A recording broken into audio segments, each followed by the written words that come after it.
श्री शिवाय नमस्तुभ्यं दोस्तों, हर हर महादेव।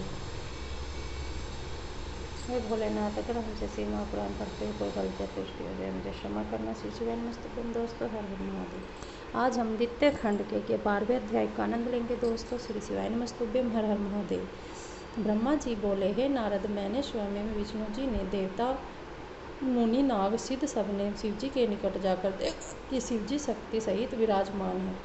हम सबने उनकी स्तुति की तथा विनती करते हुए कहा, हे महाराज, जब हमको आपने उत्पन्न किया था तब अपने प्रण किया था कि हम तुम्हारे उपकार के लिए रुद्र नाम से अवतरित होंगे।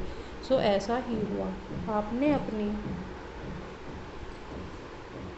प्रतिज्ञा अनुसार अवतार लिया तथा अब आप हम पर कृपा करें। मैं और विष्णु जी यह कहकर चुप हो गए। यह सुनकर सदाशिव बोले, हे ब्रह्मा तथा विष्णु, मुझसे तुम दोनों की अत्यंत प्रिय हो। तुम यहाँ मुनियों के साथ किस लिए आए हो, सो मुझे सब ठीक ठाक बताओ। शिव जी के ऐसे वचन सुनकर हमने यह समझा कि अब मनोकामना अवश्य सिद्ध होगी। तब विष्णु और मैंने हाथ जोड़कर उनसे निवेदन किया, हे प्रभु, पहले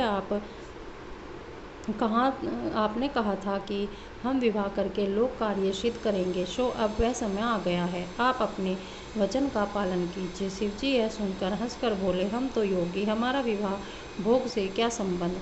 हमारा शरीर अवधूत है एवं हमारी सामग्री भी अशुभ है। हम इसी दशा में बहुत प्रसन्न हैं। देखो, लोग विवाह से अधिक दूसरा कोई आनंद नहीं मनाते, परंतु वह एक कारागृह के समान है। जैसा कि वेद भी कहते हैं, जो बात मुझे अच्छी नहीं लगती तुम उसी को करने के लिए मुझे कहते हो। अच्छा, फिर भी मैं अपना वचन पूरा करूँगा और विवाह करूँगा, परंतु इसके साथ सब एक बात अवश्य है कि मैं जिस प्रकार की स्त्री कहूँगा तुमको, मेरे लिए उसी प्रकार की स्त्री ढूंढनी होगी। वह स्त्री ऐसी हो जो हमारे तेज को सहन कर सके, वह परम सुंदरी तथा कीर्ति युक्त हो और वह मेरी बात माने तथा पूरी तरह मेरी सेवा करे।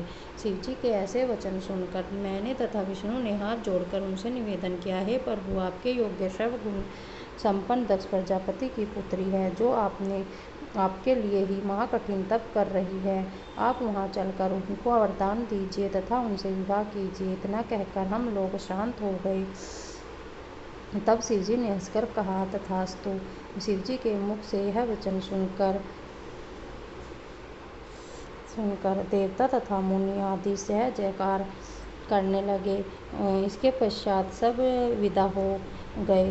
उधर शिव जी अपने गणों सहित सती को वर देने के लिए उसी स्वरूप में जिसका सती ध्यान करती थी सती के पास जा पहुँचे। सती के मन में से उस समय वह स्वरूप जिसका कि सती ध्यान कर रही थी लुप्त हो गया।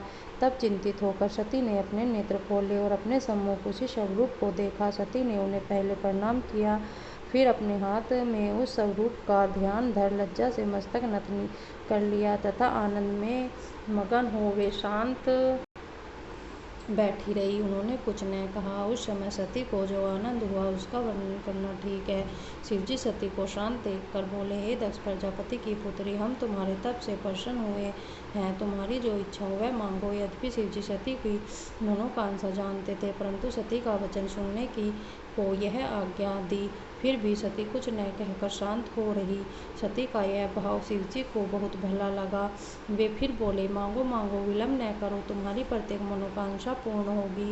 इतनी कथा कहकर ब्रह्मा जी बोले, हे नारद, इस प्रकार जब शिव जी ने बार बार कहा तब सती बोली, हे महाराज, आप अंतर्यामी हैं। आप मेरे मुख से अपनी प्रीति सुनना चाहते हो तथा सांसारिक जीवों की भांति पूछते हैं, तो मेरा मनोरथ सुनिए। मैं चाहती हूँ कि आप मेरे पति हों तथा और मेरे साथ विवाह करके मुझको अपने घर की दासी बनाएं। शिव जी ने सती के ऐसे वचन सुनकर प्रसन्न होकर तथास्तु कहा और अंतर ध्यान हो गए। श्री शिवाय नमस्तुभ्यं दोस्तों, हर हर महादेव।